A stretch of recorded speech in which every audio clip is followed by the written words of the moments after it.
আসসালামু আলাইকুম। হাজারো প্রাণের বিনিময়ে ছাত্র জনতার আন্দোলনের মাধ্যমে বাংলাদেশে যে অন্তর্বর্তীকালীন সরকার প্রতিষ্ঠা হয়েছে, অনিচ্ছা সত্ত্বেও তাদের বিরুদ্ধে কিছু কথা বলতে হয়। আজকে দেখলাম মাননীয় প্রধান উপদেষ্টা এবং প্রবাসী কল্যাণ উপদেষ্টা সহ অনেকে প্রবাসীদের সুযোগ সুবিধার জন্য এয়ারপোর্টে একটি লাউঞ্জ উদ্বোধন করেছেন। আপনারাও বিগত সরকারগুলোর মতো প্রবাসীদের নিয়ে খেলবেন না। প্রবাসীদের সাথে বিশ্বাসঘাতকতা করবেন না। দয়া করে আপনাদের প্রতি অনুরোধ। এইরকম ছোটখাটো যেগুলা সুযোগ সুবিধা আপনারা বিশ্বের বিভিন্ন দেশে গিয়েছেন, বাইরে থেকে যখন লোক একটা দেশে যায়, এয়ারপোর্টেই সেই দেশের চিত্র ফুটে ওঠে।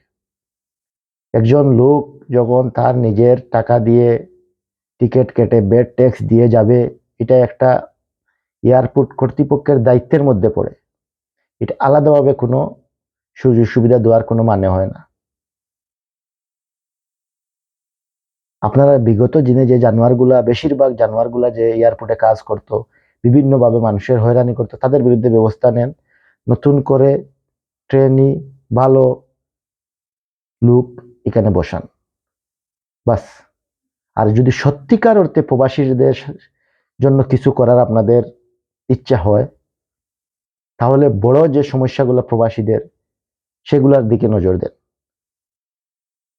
কিভাবে সিন্ডিকেট মুক্তভাবে অল্প খরচে বিশ্বের বিভিন্ন দেশের লোকজন, পার্শ্ববর্তী দেশ ইন্ডিয়া, পাকিস্তান, নেপাল, শ্রীলঙ্কা, ওরা যেভাবে ওদের জনশক্তি বাইরে দেশে রপ্তানি করে, সিন্ডিকেট মুক্তভাবে অল্প পয়সায়, একদম অল্প টাকায়, নিম্নতম যেগুলা টাকার বিনিময়ে প্রবাসীরা বাইরে দেশে যায় এবং বৈদেশিক মুদ্রা অর্জন করে, বাংলাদেশে এই সিস্টেমটা চালু করে। দ্বিতীয়ত, এই প্রবাসী কল্যাণ কি একটা ব্যাংক আছে, লোন তো দেয় না, তারপরে এটাতে সুদী ব্যবস্থা চলমান। 95% মুসলমানের দেশে সবাই কি সুদের সাথে জড়িত হতে চায়?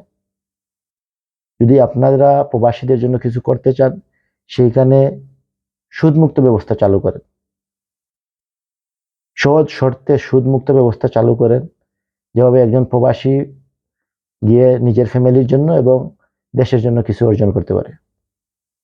আর একটা বিষয় হচ্ছে গিয়ে, প্রবাসীরা বিশেষ করে মধ্যপ্রাচ্যে যারা থাকে, দীর্ঘদিন থাকার কারণে বিনা চিকিৎসায় বিভিন্ন অসুস্থতা নিয়ে দেশে যায় এবং একটা পর্যায়ে দেখা যায় নিজেদের জমানো সমস্ত সঞ্চয় চিকিৎসা খাতে ব্যয় হয়ে যায়। চিকিৎসার জন্য অনেক প্রবাসী, আমার নিজের দেখা, ওরা নিঃস্ব হয়ে যায়। আপনারা যদি নিজেরা না পারেন আর্থিকভাবে, প্রবাসীদেরকে বলেন একটা ফান্ড করেন, এটা দিয়ে প্রবাসীদের জন্য আলাদাভাবে চিকিৎসা ব্যবস্থা করেন। উন্নত চিকিৎসা, উন্নত ভালো ডাক্তার এবং বিশ্বের যে আধুনিক যে ব্যবস্থাগুলো আছে, সেগুলো অ্যাড করেন এই হসপিটালগুলোতে। বিনা বিনা ফিতে এই ব্যবস্থাটা করেন। দয়া করে বিগত সরকারগুলোর মতো আপনারা প্রবাসীদের নিয়ে খেলবেন না। আমরা চাই না আপনারা ফেল হন। সব সব ক্ষেত্রে এই সরকারের আমরা সাফল্য কামনা করি। দয়া করে আপনার প্রবাসীদের সাথে এই আবেগের খেলা খেলবেন না। এই ছোটখাটো বিষয়, একজন বাংলাদেশের নাগরিক হিসাবে পাসপোর্ট পাওয়া সবার অধিকার।